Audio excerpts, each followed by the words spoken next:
Me alegro mucho que podamos seguir con nuestra exposición de la Epístola de Santiago y hoy vamos a llegar al capítulo 5.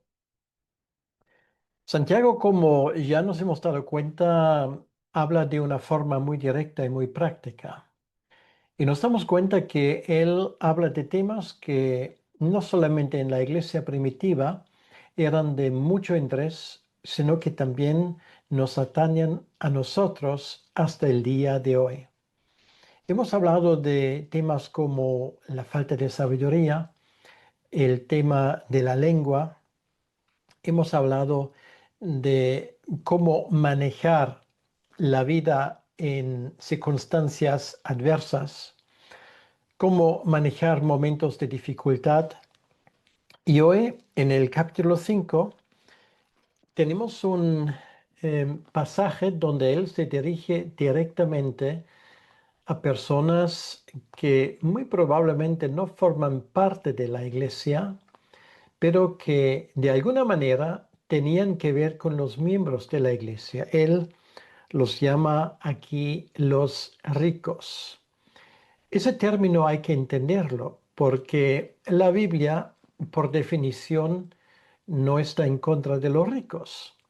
Sin embargo, en el Nuevo Testamento ese término tiene una connotación muy específica y muy especial. Jesucristo habla de los ricos normalmente en un contexto de personas que confían en su propio poder, que confían en sus propias posibilidades, que confían en sus fuerzas y en su inteligencia, y que a raíz de todo esto confían en sus posesiones materiales. Una vez más, la Biblia no tiene ningún problema con una persona que es afluente, que es rica, cuando esa persona sabe manejar sus riquezas. Y de eso no faltan ejemplos. Desde las mujeres que apoyaron el ministerio del Señor Jesucristo, en el capítulo 8 de Lucas se les menciona al inicio, pasando por María, la madre de Juan Marcos, que puso a disposición de la iglesia el aposento alto, y muchas otras personas que apoyaron el ministerio de los apóstoles y de la iglesia primitiva, como puede ser, por ejemplo, Filemón, con sus propios bienes. Esto no es el problema. El problema es cuando eres rico en tus propios ojos, cuando confías en tu inteligencia, en tu capacidad de planificar tu futuro. No sabemos si de ese tipo había personas cercanas a la iglesia y algunos se preguntan, ¿y por qué Santiago dedica ahora 6 versículos a ellos? Porque llama la atención que a partir del versículo 7 del capítulo 5, él se dirige otra vez a los hermanos. Lo mismo en el 5:9. Él dice hermanos. De la misma manera como él usa esa expresión en el 3:1. Dice hermanos. Y en el 4:11. Y no son los únicos lugares. Quiere decir que aquí tenemos una excepción cuando él se dirige a los ricos, porque posiblemente también lo pone como aviso para los creyentes, como aviso de que no es buena idea intentar vivir esa vida según nuestros propios criterios.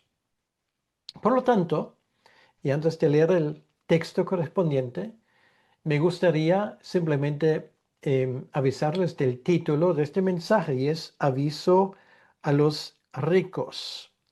El peligro de confiar en las riquezas. De eso vamos a hablar ahora y puede servirnos de aviso para alguno entre nosotros, incluso para nosotros mismos, de no confiar en los bienes terrenales. ¿Qué es lo que Santiago escribe? Por lo tanto, aquí leemos en el Santiago 5, versículo 1, lo siguiente. Vamos ahora, ricos, llorad y aullad por las miserias que os vendrán. Vuestras riquezas están podridas y vuestras ropas están comidas de polilla. Vuestro oro y plato están como hecidos, y su moho testificará contra vosotros, y devorará del todo vuestras carnes como fuego. Habéis acumulado tesoros para los días postreros. Y aquí clama el jornal de los obreros que han cosechado vuestras tierras, el cual por engaño no les ha sido pagado por vosotros. Y los clamores de los que habían cegado han entrado en los oídos del Señor de los ejércitos. Habéis vivido en deleites sobre la tierra y sido disolutos. Habéis engordado vuestros corazones como en día de matanza. Habéis condenado y dado muerte al justo, y él nos hace resistencia. Hasta aquí la lectura de la palabra de Dios y vamos a pedirle al Señor que Él nos guíe en ese momento. Señor, una vez más te agradecemos de corazón esa posibilidad de leer tu palabra, de escuchar lo que tú nos quieres decir a través de un pasaje tan infame en cuanto a su contenido como esto. Sí, Señor, cuando leemos estas cosas nos hierve la sangre, cuando nos damos cuenta que ruin a veces podemos comportarnos como personas que confiamos solamente en nuestras fuerzas. Señor, esto no solamente son los demás, también podemos ser nosotros. Y te pedimos, Señor, que tú nos ayudes a entender bien lo que nos quieres decir a través de este pasaje. Te lo pedimos, Señor, en tu nombre y para tu honra y para tu gloria.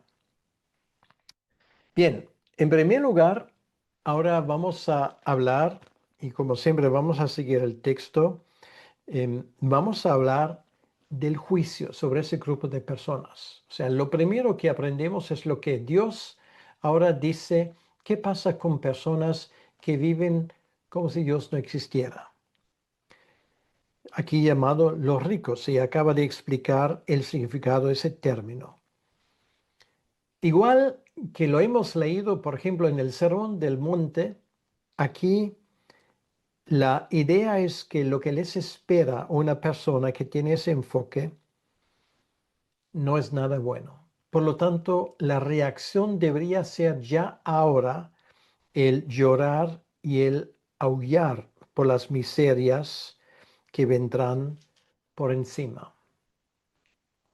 Como dije, esto no es automáticamente el destino de cualquier persona que tiene bienes. Para esto vamos por un momento a 1 Timoteo capítulo 6, el versículo 17 al 19. 1 de Timoteo 6, versículo 17 al 19. Aquí dice, a los ricos de este siglo manda que no sean altivos. Bueno, aquí obviamente estamos hablando de personas dentro de la iglesia que tenía bienes y Pablo les avisa. No pongan la esperanza en las riquezas, las cuales son inciertas, sino en el Dios vivo, que no, que nos da todas las cosas en abundancia para que las disfrutemos. Que hagan bien, que sean ricos en buenas obras, dadivosos, generosos, atesorando para sí buen fundamento para lo porvenir, que echen mano de la vida eterna. Entonces es perfectamente posible ser rico y sin embargo tener un buen testimonio y acertar en cuanto a nuestra forma de comportamiento. Pablo en ese sentido les avisa. Pero los ricos, de los cuales hablamos en este capítulo, obviamente no van así. Una vez más, queda por ver si ellos forman parte de la órbita de la iglesia o si es simplemente un ejemplo que está en ese sentido, eh, como aviso para no caer en la misma posibilidad. Entonces, ¿cuál es la situación? La situación y esa carta de Santiago no sabemos exactamente cuándo se escribió, pero vamos a suponer que tal vez unos 15 años después de la muerte y resurrección de Cristo, y estamos a otros 25 años a distancia de la destrucción de Jerusalén.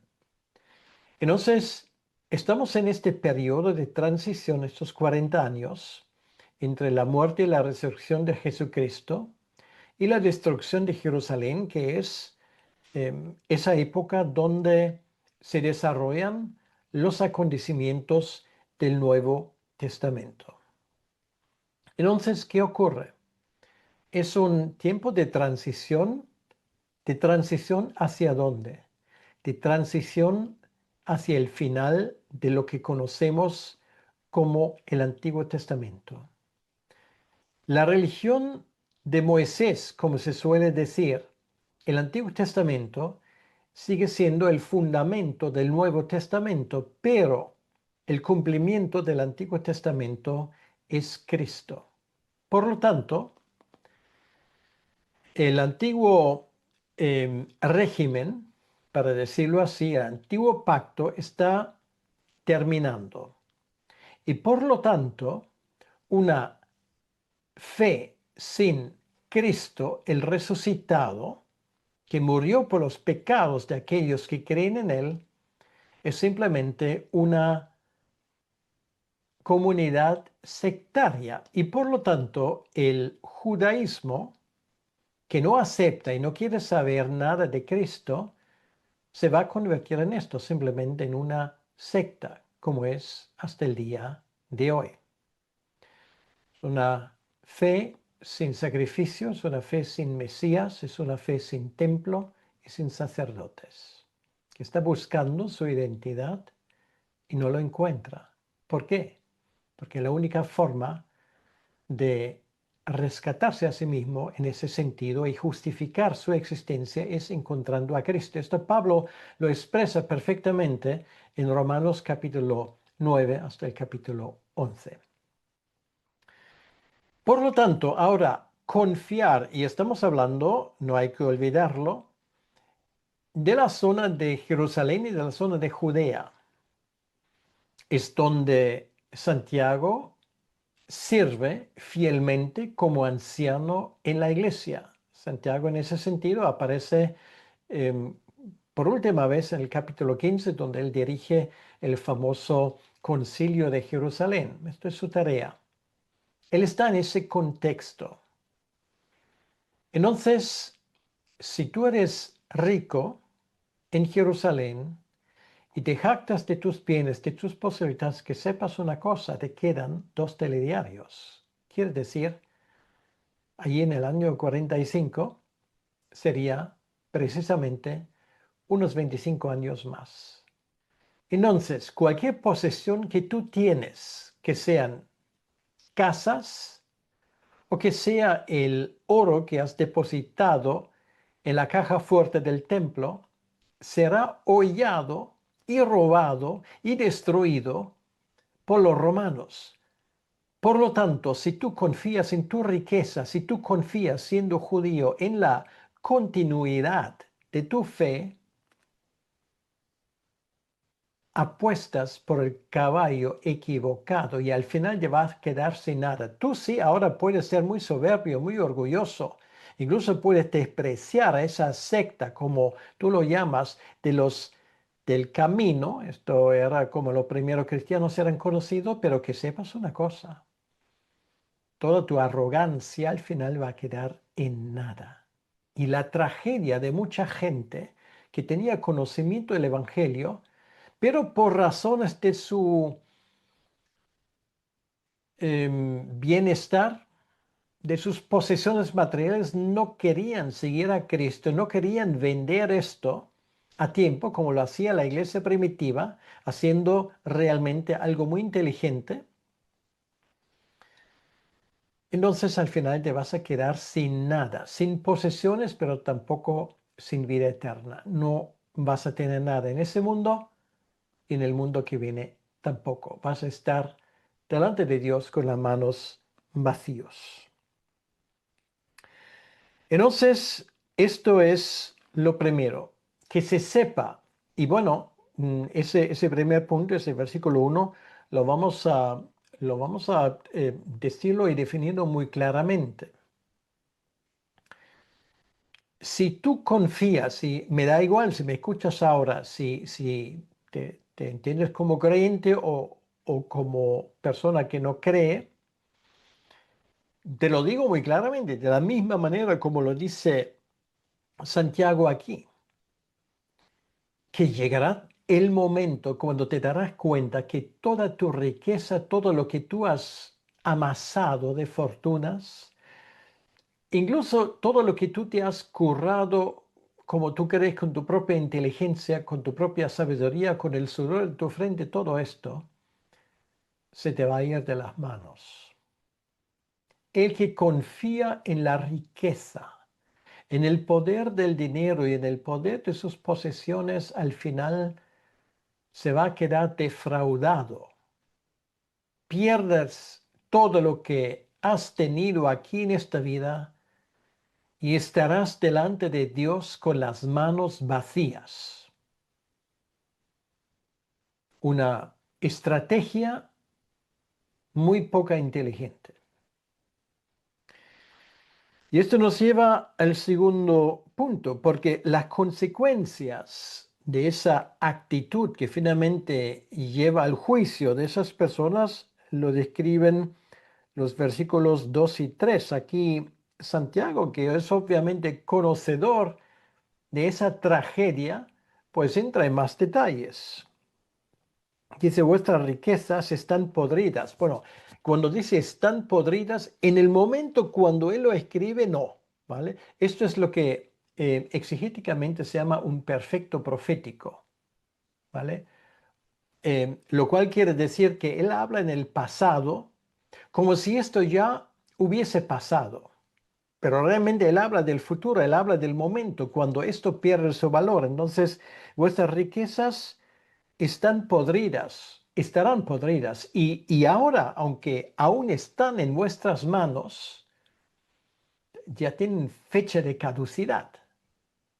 O sea, o lo usas tú para algo que valga la pena, para el reino de Dios, o esto ya ha perdido su valor. Es como si esto ya hubiese pasado. Y lo mismo, por cierto, ocurre con tu riqueza. Bueno, esto lo puedes usar para la gloria de Dios. O te voy a decir una cosa, es que si no lo administras sabiamente, esto se te va a ir. Vuestras riquezas están podridas, vuestras ropas están comidas de polilla. Bueno, todos hemos conocido esto. Tú dejas una prenda de ropa en el armario, puede ser un traje bonito, puede ser un vestido, y horror de los horrores, cuando lo quieres sacar te das cuenta que hay agujeros. Bueno, estos agujeros son causados por, bueno, parece una pequeña mariposa, muy débil, muy poco vistosa. Y esa mariposa, una polilla, se lo come simplemente porque vive de ciertos de estos tejidos. Y en muchos casos esto es irreparable. Bueno, esto lo conocemos. Y él dice que esas ropas, si tú lo dejas el tiempo suficiente en un armario sin poner ahí aire o poner ahí algo que mata estas polillas, pues el resultado está asegurado. Tú lo dejas ahí algo durante años y se te lo comerán las polillas. De eso estamos hablando. Tú lo guardas ¿para qué día? O sea, cuando tú lo quieres sacar en algún momento, eso ya como si, o sea, el valor ya ha bajado a cero, no tiene valor ninguno. O por ejemplo, luego habla de oro y de plata. Dice, vale, pues mira, mi oro, mi plata, esto no, no se corrompe porque son metales preciosos, por eso se llaman preciosos, precisamente porque no se pueden destruir, no se corrompen como el hierro, por ejemplo, o el cobre. Entonces, pero ¿qué dice Santiago aquí? Vuestro oro y plata están enmohecidos. Bueno, no corrompidos en el sentido em, al ser metales preciosos, pues no pueden ser destruidos. Pero, y la Reina Valera lo traduce muy bien, enmohecidos quiere decir que no lo has tocado en tanto tiempo y ahora a la hora de quieres sacarlo, te das cuenta que en primer lugar, eso pinta feo. Y su modo, dice aquí, testificará contra vosotros. Em, Quiere decir, en el momento cuando tú lo quieres usar, esto lo más probable es que ya no te sirve para nada. En el asedio de Jerusalén tú podías haber tenido todo el oro del mundo. No te sirve para nada, porque la ratonera ya estaba cerrada. Y no podías comprar comida, no podías comprarte ni siquiera la libertad, porque ya era tarde. Para todo hay un momento cuando todo es tarde y el valor de tu oro, de tu plata, lo que sea, baja a cero en tu situación. Bueno, en otros lugares sí que vale, pero no en una ciudad destinada a la destrucción. No te sirve para nada. Entonces ahora la cuestión es, ¿qué vas a hacer con tu alma? Prepárate para encontrarte con tu Dios. ¿Y qué le vas a presentar a tu Dios? Oro, plata, tus trajes preciosos, no te va a servir para nada. Y luego dice, devorará del todo vuestras carnes como fuego.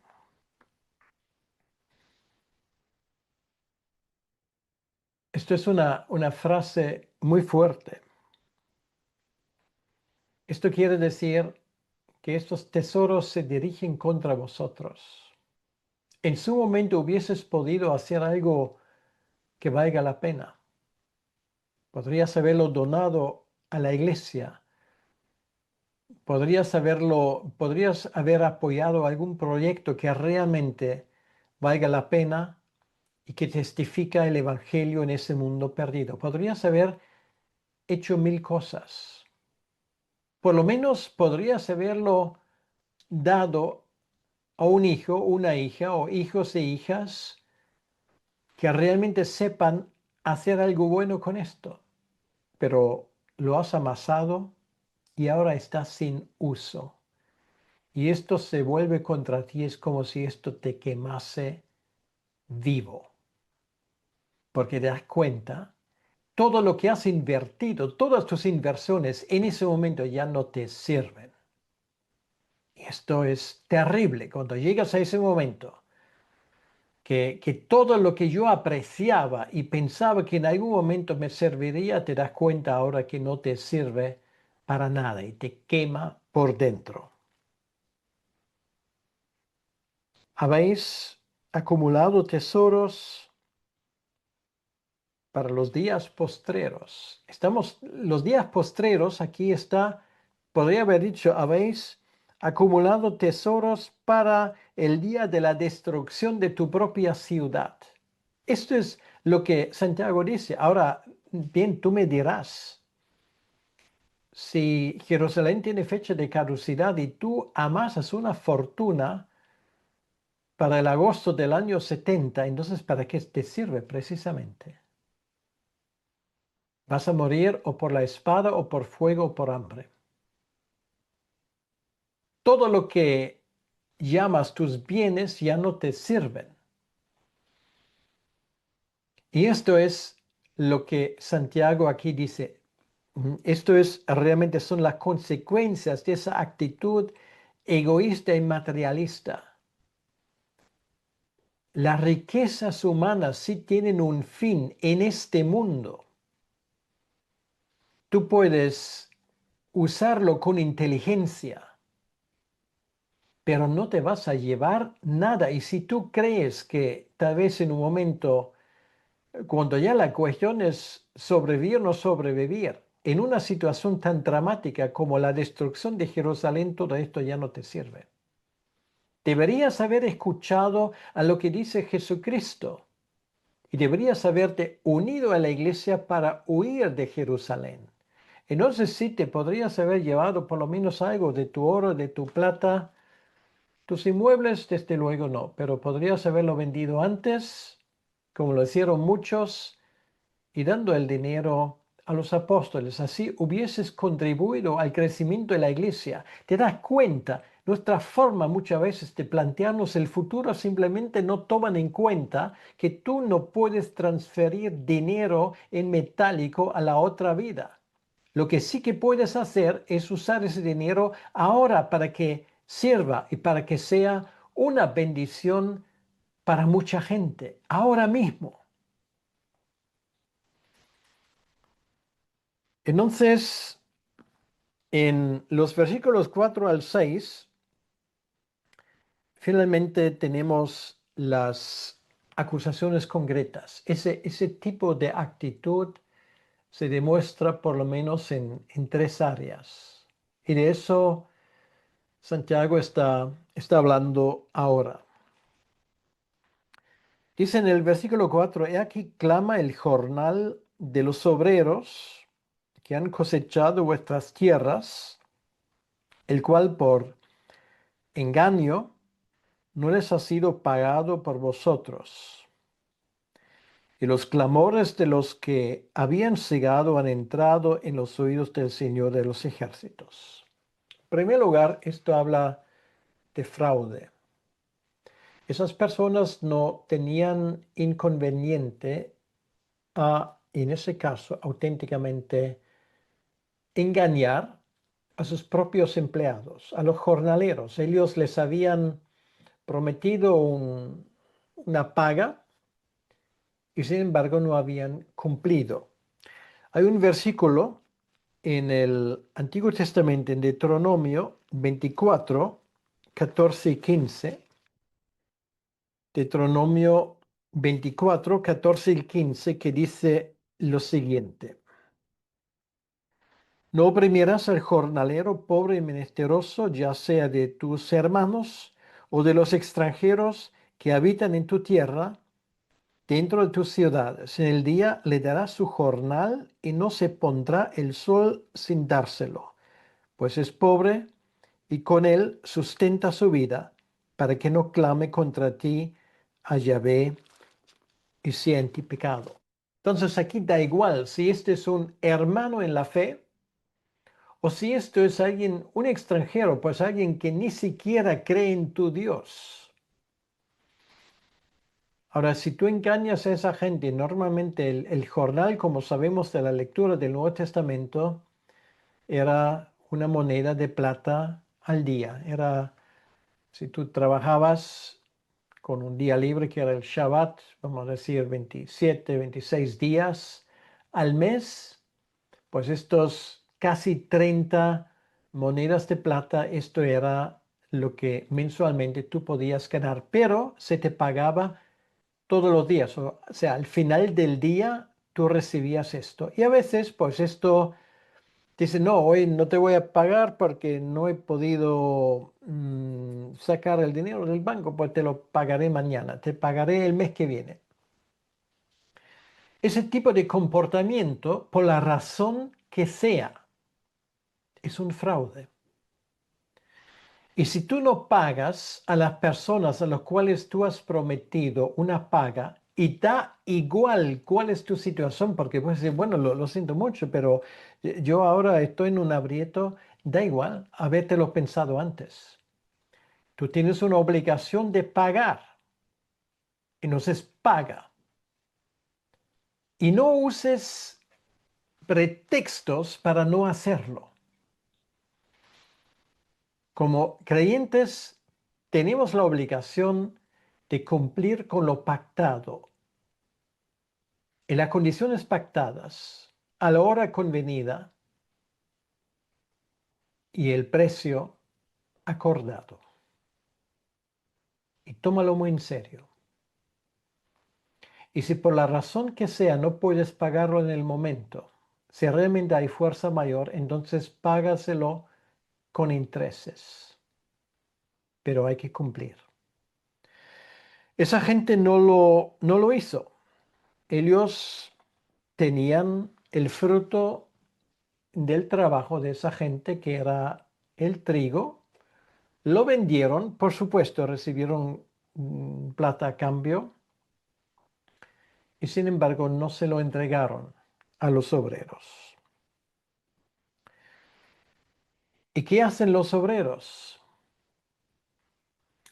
Pues no hay un sindicato de campesinos o algo por el estilo en aquel entonces. No tenían ninguna posibilidad de acudir a una agencia gubernamental, porque a los romanos les importaba un bledo eso.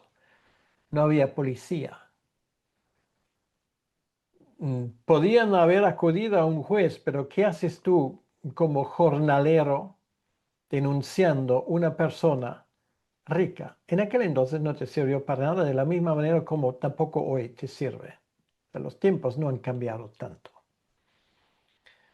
Entonces lo único que queda en ese caso, que son esos clamores de los que habían cegado, han entrado en los oídos del Señor de los ejércitos. En primer lugar, Dios escucha a la persona que clama por ayuda. Y es igual, y esto es lo curioso del texto de Deuteronomio, si es hermano tuyo, o sea, si es de tu mismo pueblo, o si es extranjero, quiere decir que igual pues cree en otros dioses. Si él clama al Señor de la tierra, que es Yahvé, por auxilio, Yahvé le va a escuchar. Y si tú crees que es una posibilidad aumentar tu situación económica engañando, te vas a dar cuenta de una cosa: vas a tener al Señor mismo enfrente. Por eso cualquier negocio que se intenta hacer sin la bendición del Señor y en contra de sus reglas es un negocio que fracasa. Esto es lo que se dice: pan para hoy y hambre para mañana. Tú no puedes engañar a Dios y engañar al jornalero, engañar a aquel que debe de recibir y tú no le pagas, es engañar a Dios mismo. Y Dios escuchará estos clamores, porque nuestro Dios es un Dios de justicia, y esto se demuestra en su nombre, que se menciona aquí. Es una de las pocas veces en el Nuevo Testamento, de hecho creo que es la única vez: Yahvé de los ejércitos. Tendrás todo un ejército en contra, y ese ejército viene de parte de Dios. Esto fue lo primero. Pues lo segundo, donde se ve que equivocados estaba esa gente, es lo que se dice en el versículo 5. Habéis vivido en deleites sobre la tierra y sido disolutos. Habéis engordado vuestros corazones como en día de matanza. Pues a esa gente, a esos ricos injustos, Santiago les compara con, bueno, no con un cerdo, porque no se comió cerdo, obviamente en el contexto cultural judío, sino con, con un animal que se engorda, como por ejemplo en la historia del hijo pródigo.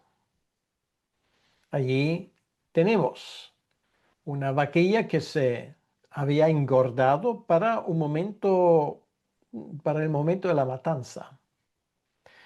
Entonces, él usa ese ejemplo y dice: bueno, ustedes que ahora viven en sus deleites, a cuesta y a costa de aquellos que han sido engañados por ustedes, que sepan una cosa: el día de la paga va a venir. O como se dice en español, a cada cerdo se le llega su San Martín, que era el día de la matanza en noviembre, tradicionalmente. Dios se acordará de esto. Si tu riqueza y tu éxito se basa sobre el hecho de que has engañado, que has despreciado a los menesteros, lo que auténticamente lo son, no los que pretenden serlo y hacen de su supuesta situación precaria un negocio, porque esos existen también y tal vez incluso son la mayoría, sino los que auténticamente tienen la necesidad y tú nunca te has incomodado de preguntarte qué podría hacer yo para aliviar su situación, que sepas que eres como un animal que se engorda para el día de la matanza. Sí, una vaca o una vaquilla se le engorda con la idea de matarla, pues lo pasa bien mientras que viva, pero llega el día de la matanza. Y si tus riquezas se basan sobre el fraude y sobre ingresar lo que no es tuyo, que sepas una cosa, tu problema no va a ser con ninguna agencia humana en primer lugar, eso tal vez por encima, pero finalmente vas a tener un problema con Dios mismo, que te va a exigir responsabilidades. Y el último ejemplo que tenemos aquí, esto ya es el colmo en el versículo 6, donde dice Santiago, habéis condenado y dado muerte al justo, y él nos hace resistencia.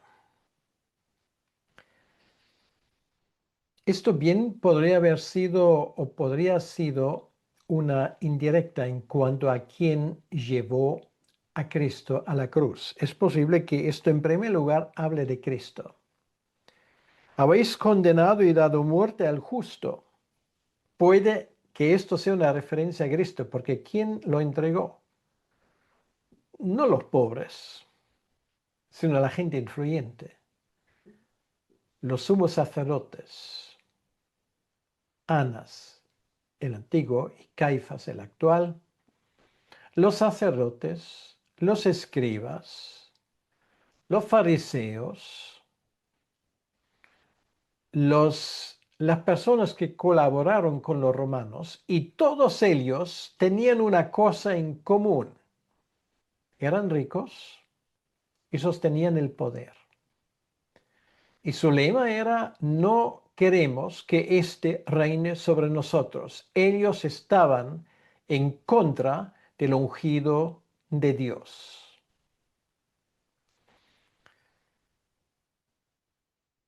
Y luego dice aquí, Él nos hace resistencia. Quiere decir que de la misma manera como Cristo nos resistió,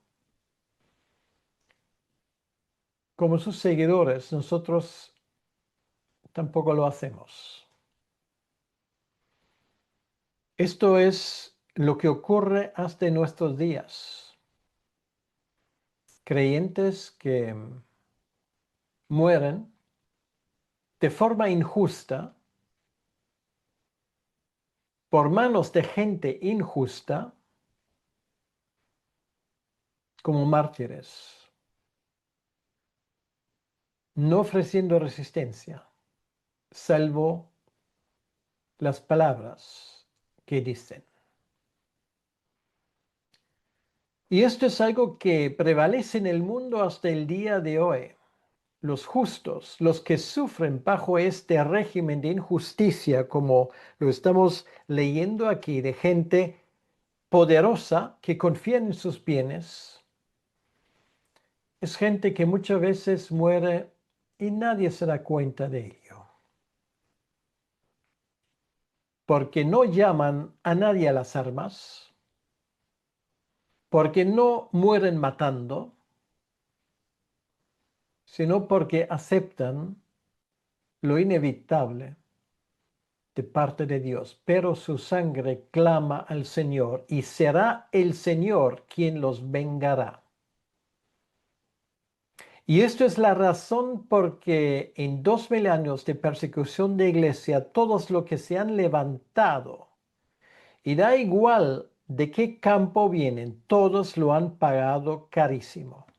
Porque nadie levanta la mano en injusticia contra el pueblo de Dios y contra sus justos.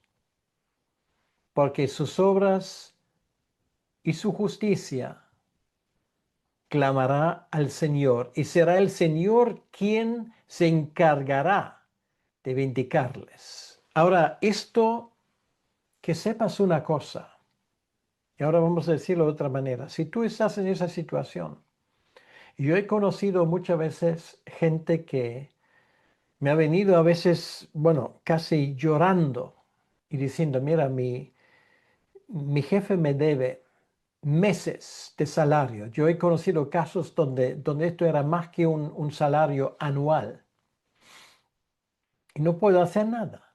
No me hacen caso, no tengo ni siquiera el dinero para llevarles a la justicia y eso también depende mucho donde estás, porque muchas veces hasta que, incluso si lo consiguieras, tener justicia, pues ya has muerto de hambre. Que sepas una cosa, clama al Señor y el Señor actuará en tu lugar, créemelo. Es una cosa muy peligrosa y ahora estoy hablando en tu favor. Si estás en esa situación, acude al Señor. Dile al Señor cómo son las cosas y pídele auxilio, porque el Señor sabe cómo está tu situación y si la situación es desesperada. Y si tú amas al Señor, te digo una cosa, el Señor no te dejará en la cuneta. El Señor actuará. Y hay de aquel que te ha engañado. Y esa gente que te engaña debería saber a quién se enfrenta, no a ti, sino al Dios vivo que está detrás.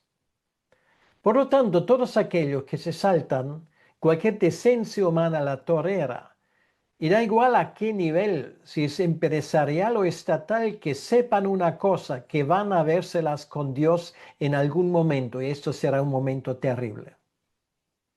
Cualquier gobierno que vive a cuesta del pueblo, engañándoles continuamente con una moneda, por ejemplo, devaluada, haciendo que su jornal al final se queda en nada, va a tener que vérselas con Dios, tal vez más rápido de lo que los poderosos se lo imaginan. Y el día de la venganza divina viene. Esto es la realidad. Ahora, ¿qué tenemos que hacer como creyentes? Clamar al Señor, clama al Señor. Por eso tenemos los salmos imprecatorios. Muy olvidado por la iglesia, por cierto. Yo he hablado de esto mucho, pero pocas veces la gente me hace caso. Clama al Señor, clama con otros. El Señor te hará justicia, porque el Señor ama a los que son tratados de forma injusta, buscando ellos la justicia y no su propia venganza, porque es el Señor quien lo hace, para que nos entendamos bien. Bien, te has dado cuenta que es un pasaje realmente muy interesante. Nos ha sido dado como aviso personal para que lo entendamos, cómo funciona todo esto en el mundo del Señor. Hay que tomarlo en cuenta. Ahora, si te parece bien, vamos a orar y vamos a pedirle al Señor que Él actúe. Si tú estás en una situación así, como víctima o como el que causa víctimas, entonces tienes que actuar en consecuencia para arreglar las cosas como es bíblicamente correcto. Vamos a orar. Señor, gracias te damos una vez más en este día por este pasaje de Santiago capítulo 5 y te pedimos, Señor, que tú ayudes. Señor, sabemos que tú eres un Dios que actúa, está actuando. Si en este momento pues alguien se puede identificar con esas palabras, te pido que tú actúes de forma consecuente. Tú eres nuestro descanso, eres nuestro auxilio en la tribulación. Gracias, Señor, por esto y te pedimos que tú bendigas a todos los que ahora han querido escucharme, Señor, para que tu palabra y la verdad de esa palabra prevalezca para siempre. En tu nombre, Señor. Amén. Que Dios te bendiga.